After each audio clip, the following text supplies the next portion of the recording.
Il y a Monsieur Tchodier qui, comme Lanclévy, a senti la nécessité de sortir de son trou pour faire de la provocation. Visiblement, il veut certainement qu'on parle encore un peu de lui. Comme il se sentait un peu oublié, il est sorti de son trou et puis il a fait un tweet que beaucoup de gens m'ont envoyé. Tchodi a fait un tweet qu'on va lire ensemble. Dès que la technique projette le tweet, on va lire ça ensemble. Vous savez, les gens dans leur insolence, dans leur arrogance, ils ne savent pas reconnaître eux-mêmes leur propre tort. Ils pensent que parce qu'ils bénéficient d'une certaine impunité au sommet de l'État, parce qu'eux-mêmes ils le disent en privé, qu'ils ont fait beaucoup de choses avec Faure Gnassingbé, il ne va pas les punir. Ce qu'ils ont fait ensemble, c'est certainement se partager l'argent des recettes. Donc, Faure prenait sa part, eux aussi prenaient un peu de commission. Donc, ils sont dépositaires de beaucoup de secrets de Faure Gnassingbé. Donc, ils sont convaincus que Faure ne va rien leur faire. Donc, ils peuvent se permettre de narguer les Togolais parce qu'ils bénéficient d'une certaine impunité. Voilà M. Tchodier, le 4 mai, qui sort de son trou sur sa page Twitter, donc Dr Philippe Kokou Bad Tchodier, et il dit « Je n'ai pas répondu, je ne répondrai pas, je n'ai pas répondu, je ne répondrai point aux provocations de la cour de récréation pour ne prolonger des discussions qui n'auraient dû même pas commencer. » Ah ouais. Pas par faiblesse, mais par force. Ah, donc, tu vas dire, il est fort. Donc, lui, c'est pas par faiblesse, mais par force. Donc, il est fort. La force de savoir que mon temps vaut mieux, mes combats méritent mieux, ma vie attend mieux. Je répète. Je n'ai pas répondu. Je ne répondrai point aux provocations de la cour de récréation pour ne prolonger des discussions qui n'auraient dû même pas commencer. La phrase n'est même pas juste pour un docteur. Pas par faiblesse, mais par force. La force de savoir que mon temps vaut mieux, mes combats méritent mieux, ma vie attend mieux. Il faut laisser le tweet là-bas. Je vais faire un petit commentaire. Voilà un monsieur, dans une république normale, il serait derrière les barreaux. Je répète, dans une république normale, il serait derrière les barreaux.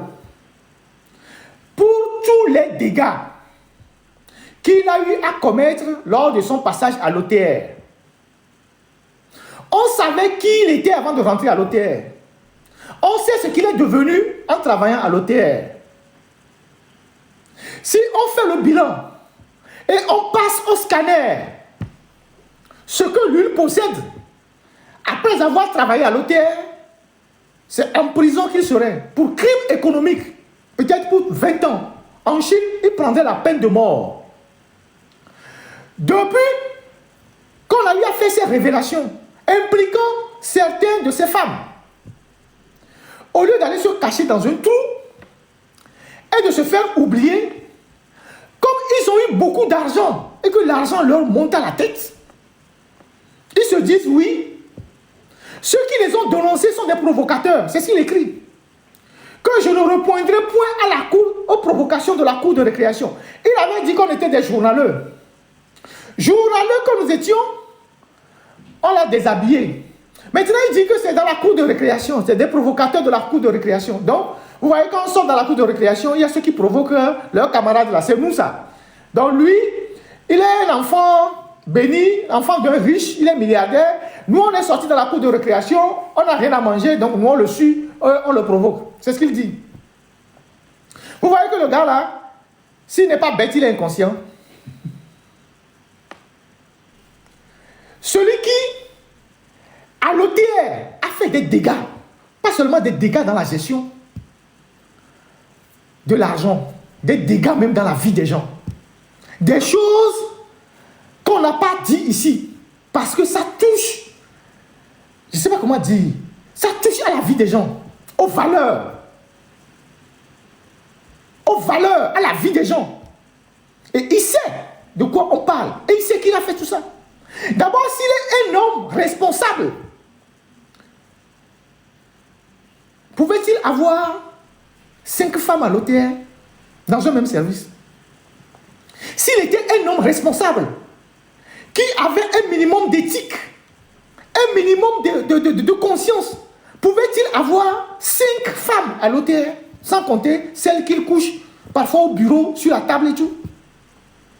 Les foyers qu'il a détruits, les femmes de ses collègues qu'il a couché avec. Je ne veux pas citer des noms pour détruire les foyers des gens. C'est pour ça que je dis, je ne veux pas aller dans certains trucs. Quelqu'un qui modifie les noms de ses enfants pour cacher l'argent public sur leur compte. C'est un homme conscient. Quelqu'un qui modifie les noms de ses enfants pour cacher l'argent public sur leur compte. Il dit que c'est la provocation. Quelqu'un qui gère les biens publics et qui doit rendre compte. On lui demande des comptes, il parle de provocation. Parce que il a Faure Gnassingbé derrière lui. Parce que c'est Faure qui leur accorde l'impunité. Parce qu'ils ont fait des choses ensemble avec Faure. Ils le disent en privé, que Faure ne va pas les toucher, que Faure ne fera rien. Parce que eux, les doigts de Faure sont dans leur bouche. Puisque l'OTR alimentait la présidence. Donc, si on leur demande d'apporter 2 milliards, eux aussi mettent 200 millions de côté. C'est comme ça qu'ils ont pris leur commission. Ils sont devenus riches. Donc, ils sont convaincus que Faure ne va rien leur faire. C'est pour ça qu'ils sont pour narguer les Togolais. Pour narguer les gens avec les tweets comme ça. Au lieu de se cacher dans son bureau de UNIR où il va faire la permanence chaque matin. Là. Avant, il ne connaissait pas le bureau d'UNIR. Hein. Avant, quand il était tout puissant, tu vas dire là, il n'est jamais allé, il n'allait pas au siège de UNIR. Maintenant, c'est au siège de UNIR qui passe sa journée. Et quand les petits militants viennent, c'est lui qui se lève pour les saluer premièrement. Avant, tu salues même le gars, il ne te répond pas. Maintenant, quand les militants intermédiaires arrivent au siège de UNIR, c'est lui qui se lève et les salue. Il dit, ah patron, comment tu vas? Et au lieu d'aller te cacher dans un trou, tu veux qu'on joue la 2e saison. Tu veux qu'on joue la 2e phase de l'OTR. Si tu veux, on va y aller. Et c'est toi qui vas prendre les coups. Hein. Nous, on s'en fout. Quand ta femme, donc, elle a été remplacée là-bas, elle pleurait. Hein. Ce n'est pas moi qui pleurais. Elle pleurait. Et je te rappelle, M. Tchodier, que 99,99% des gens qui sont à l'OTR, ils étaient soulagés de ton départ. Ils étaient totalement soulagés de ton départ. De tous les dégâts que tu as faits. Les couples, le désordre, tout. Dans un pays normal, toi, tu passes devant le tribunal pour justifier comment tu as eu tous ces biens-là. Avant d'aller à l'OTR, tu n'étais pas un grand fonctionnaire, tu n'étais pas un millionnaire. Tu n'étais pas millionnaire. Ceux qui ne te connaissent pas, c'est eux qui racontent des conneries. Tu n'étais pas millionnaire. Tu étais au ministère des Affaires étrangères. Là-bas, avec ton ami Bawara. Après, tu étais avec Ohim. Et c'est les Bawara qui t'ont aidé à aller là-bas à l'OTR quand le concours s'est passé. Tu n'avais rien. Mais tu es sorti multimilliardaire de l'OTR. Où est-ce que tu as trouvé cet argent? Ce sont tes parents qui t'ont laissé l'héritage? C'est ta mère, ton père, c'est ta famille qui t'a laissé l'héritage? Si on doit faire le contrôle de l'action publique, si on doit exiger la reddition des comptes, toi tu es en prison pour 20 ans, 30 ans. Quand tu as fini tes trucs en France ici, tu étais pompiste. D'ailleurs, la semaine prochaine, là où tu étais pompiste là, je vais aller prendre une photo là-bas, dans la station, à la Belle Épine. Tu connais, tu te rappelles? C'est là-bas où on m'a opéré les yeux. Le cabinet où on m'a opéré mes yeux là, c'est à côté de la station d'essence. Je vais aller prendre là-bas. Ce n'est pas une mauvaise chose. Ce n'est pas une mauvaise chose. Tout le monde fait des petits boulots. Mais quand dans la vie, Dieu vous propulse quelque part, vous ne détruisez pas les gens. Et vous venez jouer les petits malins sur Internet que oui, toi, tu es quoi? Il faut répondre. Tu ne dois pas te taire. Tout ce qu'on te reproche là, il faut répondre. Est-ce que les enfants qu'on a vus là, les enfants qu'on a nommés les tchaudiers là, comme le verbe tchaudier, est-ce que ce sont tes enfants? Si ce sont tes enfants, comment tu as pu modifier le nom de tes enfants? Dans quel état civil tu as fait ça? Il faut répondre. Les biens que tu as accumulés partout, sur l'ensemble du territoire, de Lomé jusqu'à Tchao partout là, où est-ce que tu les as obtenus? C'est ton salaire? Il faut répondre. Ce sont des questions de la cour de récréation, mais il faut répondre. Il faut que tu répondes à ces questions-là. Et tu dois répondre à ces questions-là. Parce que les Togolais veulent comprendre. Parce que derrière votre enrichissement, ce sont des commerces qui ont été détruits. C'est des opérateurs économiques qui ont été détruits. Tu as des collègues là-bas au bureau. À l'hôtel là-bas, la direction. Donc tu as détruit la vie des couples. Je ne veux pas citer leur nom, parce que c'est leur vie privée.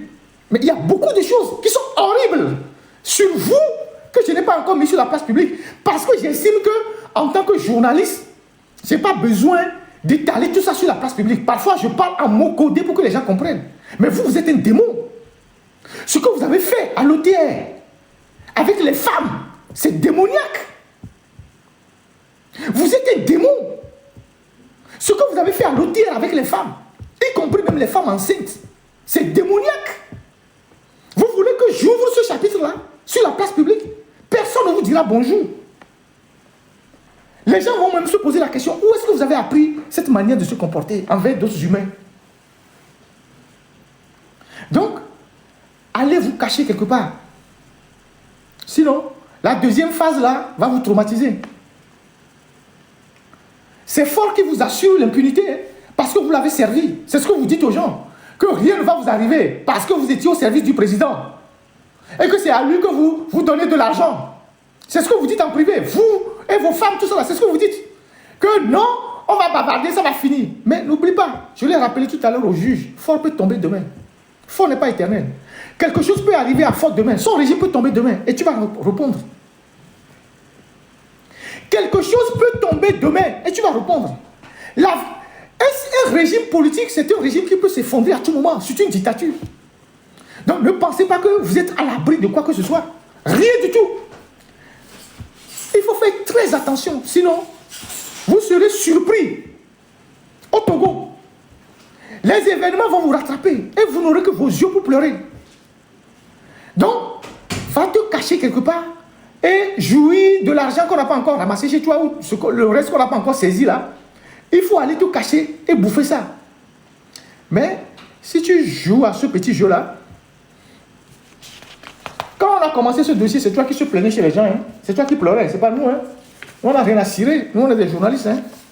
Donc, je ne sais pas qui te conseille, hein? Mais je pense que la personne, ceux qui te conseillent là, c'est eux qui vont te pousser dans le trou. Donc, continue. Il faut continuer. Nous sommes dans la cour de récréation, non? C'est bien. Il faut continuer. Voilà. Donc, ça, c'est pour te dire. Et je salue au passage Clouvi d'élégant. Il semble que tu as des soucis. Je ne sais pas encore quels soucis tu as. Je parle de la dame, la deuxième, celle-là, Clouvi d'élégant là. Il semble qu'elle a quelques soucis. J'attends d'avoir des confirmations. Des soucis avec, paraît-il, la DCPJ. Je ne sais pas trop, mais j'attends d'avoir des confirmations. En tout cas, c'est un dossier qui est appelé à évoluer. Puisque le scientifique est derrière le dossier et le dossier est dans les mains du juge d'instruction. Donc, tu vas dire qui pense que rien ne lui arrivera, tu seras surpris. Fort qui vous accorde l'impunité là, parce que lui-même il est dans les magouilles avec vous là. Un juge finira par vous lâcher. On ne perdait rien à attendre. Et les responsables de l'OTR, il y a des gens qui m'envoient des messages à Sokodé. Il y a des gens qui m'envoient plein de messages que le chef de division, je ne sais pas quoi, de l'OTR qui est là-bas, il fait des magouilles, il prend l'argent chez les gens, il ne donne pas de reçu, partout. Il exige même que des gens lui envoient des trucs anti-monnaie. Palimé, c'est pareil. Les hôtels se font redresser par des gens, par les agents de l'OTR. On te redresse 30 millions. Après, on te dit non, donne seulement 500 000. Et puis, les 500 000 rentrent dans l'OTR. Et eux, ils prennent 10 millions, ils se partagent. C'est-à-dire le même mode opératoire, ça continue. À Palimé, Sokodé, partout. Les gens qui sont à l'hôtel à l'intérieur, ils vont là-bas, dans les hôtels à Palimé par exemple, ils font des redressements aux hôteliers, et puis ils disent oui, c'est 30 millions que tu dois à l'hôtel. Mais donc 500 millions, on va mettre dans les caisses de l'hôtel. Donne-nous 10 millions. Donc, les fonctionnaires de l'hôtel sont devenus plus riches que l'hôtel. C'est-à-dire, la part qu'ils prennent est 100 fois supérieure à ce qu'ils rentrent dans les caisses de l'État. Et c'est devenu une habitude pour eux tous. Il y a un ancien fonctionnaire de l'OTR, cadre, qui est à la retraite, qui a construit un grand bâtiment, pas loin du lycée Podi là-bas, à côté d'un hôtel. Et il semble que dans toutes les régions qu'il a travaillé, il a construit des bâtiments comme ça. Et il en a fait un très grand hôtel à Palimé. Personne ne lui pose la question où est-ce qu'il a trouvé l'argent pour construire ce bâtiment. Et il semble qu'il est déjà parti, il vient de partir à la retraite, mais il a un bâtiment qui est sur la route qui va vers Podi là, à Palimé. Il semble qu'il a baillé ça pour quelqu'un qui en a fait un grand hôtel. Mais c'est un bâtiment mouse. Et que les gens même de la ville en parlent. Et il semble que le monsieur là, il en a dans toutes les villes où il est passé. Et aujourd'hui, c'est la même mode opératoire. Les opérateurs économiques n'en peuvent plus, mais les gens ont peur de témoigner. Les gens ont peur de témoigner. Et moi, j'invite les Togolais à témoigner. Même à témoigner sans visage. Si vous avez des témoignages, faites-nous les parvenir. Donnez les noms des personnes. On ne va pas diffuser vos voix. On va les épingler. Parce qu'on ne peut pas accepter que les gens de l'OTR détruisent le commerce de nos compatriotes, s'enrichissent. Pendant que les opérateurs économiques s'appauvrissent. Malgré les dénonciations, ils continuent. Les gens m'ont appelé de Sokolé pour dire, Ferdinand, mets des projecteurs sur l'OTR de Sokolé. Ils sont en train de racketter les gens, parfois sans reçu. Palimé, c'est pareil. Puisque Palimé, il y a beaucoup d'hôtels. Donc, à Palimé, là-bas, il y a certains membres de l'OTR, ils vont dans les hôtels à Palimé. Là où on fait la nuitée 25 000, ils paient seulement 10 000 parce qu'ils sont de l'hôtel. Ils amènent leurs amis, leurs copines, ils disent oui, c'est 10 000 que je vais payer. Et comme le gérant de l'hôtel, il a peur que bon, s'il refuse de leur donner 10 000 et de leur faire la chambre à 10 000, demain ils vont lui faire un redressement, il les laisse la chambre à 10 000. Donc les gens de l'hôtel sont devenus un cancer, en tout cas certains pour la République, pour les opérateurs économiques. Après ils disent non, qu'ils ne peuvent pas payer la chambre à 25 000. Ils donnent 10 000. Et le gérant ne peut pas les coincer. Parce que le gérant a peur que demain, ils vont venir lui faire un redressement fiscal. Et c'est ces abus de pouvoir que les gens de l'OTF font dans le pays. Partout. Les gens qui peuvent témoigner là, vous pouvez témoigner. Vous citez ceux qui vous font les trucs là. Nous, on va les exposer. On va les appeler au téléphone. On va les exposer. S'ils continuent de faire ce qu'ils sont en train de faire. Parce que les opérateurs économiques ne peuvent pas continuer, pas fermer leurs magasins pour le bien des gens de l'OTR. Comment est-ce qu'on peut venir redresser quelqu'un à 10 millions? On le redresse à 10 millions et le gars de l'OTR dit donne 500 000 pour la caisse de l'OTR. Nous, on prend 5 millions. On redresse quelqu'un à 30 millions. Palimé, on redresse des hôtels à Palimé à 30 millions. On demande à l'hôtelier, on discute, on négocie. On dit non, donne seulement 1 million pour l'hôtel. Nous, on prend 10 millions. On se partage. Et c'est comme ça qu'ils s'enrichissent. C'est le mode opératoire. Malgré les dénonciations, ils continuent. Parce que personne ne leur fait rien. On n'a jamais arrêté personne. On ne les arrête pas. Puisqu'on ne les arrête pas, ils se sentent tellement puissants, ils agissent. Parce que la justice ne fait pas son travail. Ne vous inquiétez pas. C'est nous qui allons vous redresser. Dernier sujet, et le plus important, on va terminer.